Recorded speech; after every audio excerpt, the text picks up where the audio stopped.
One of the skills that we need to have for the differential equations unit is to be able to use tangent line approximations. So to have a tangent line, we need to have the slope.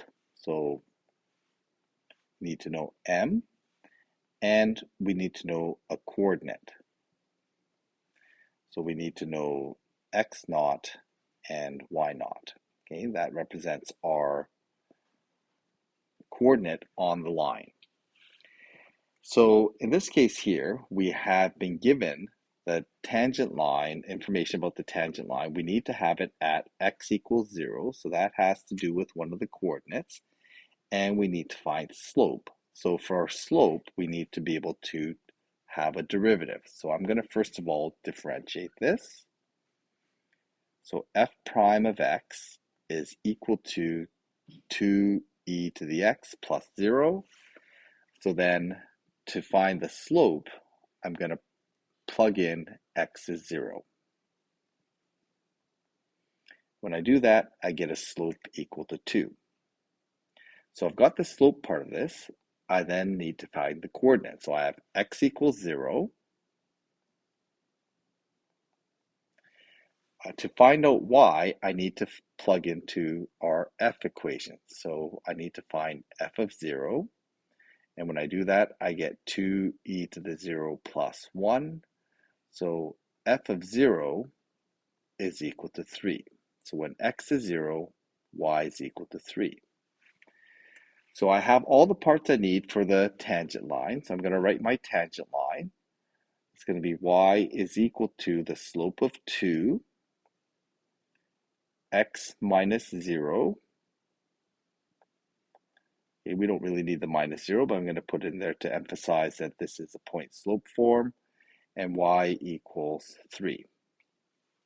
So this is my tangent line, and I'm going to approximate a value on that curve.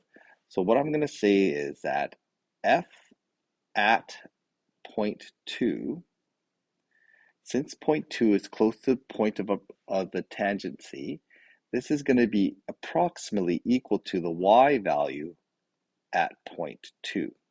And then I'm going to plug in that into my equation. So 2 times 0.2 plus 3.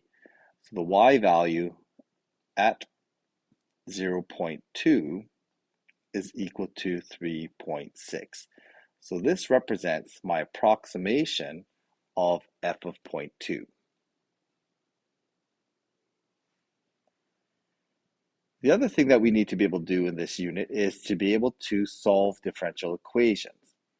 And so here we have not given an initial condition, so we're just going to find a general solution for this. So to do that, to solve differential equations, I need to separate the y with the dy's, and I need to separate the x terms with the dx. So here I get dy over y, and that's going to be equal to the constant c times sine x, and then I move the dx to this side, so I have my x terms with my dx. So I separate and integrate. I add up both sides or integrate both sides. On the left-hand side, I get log y, and that's going to be equal to the antiderivative of sine is going to be negative cos. So derivative of cos is negative sine, so the antiderivative of sine is going to be negative cos. So I get negative cos x. And then I have to remember there's a plus. There's a constant, there's already c, so I'm going to use a k for that constant. What's implied is the general solution is usually solved for y. So then I'm going to make this a y equals equation by getting rid of the log. I can undo logs with exponents. So I end up with e to the power negative c cosine of x plus k. Okay, so we can leave it like that. That plus k can show up as a coefficient. So we could also, so this is perfectly fine.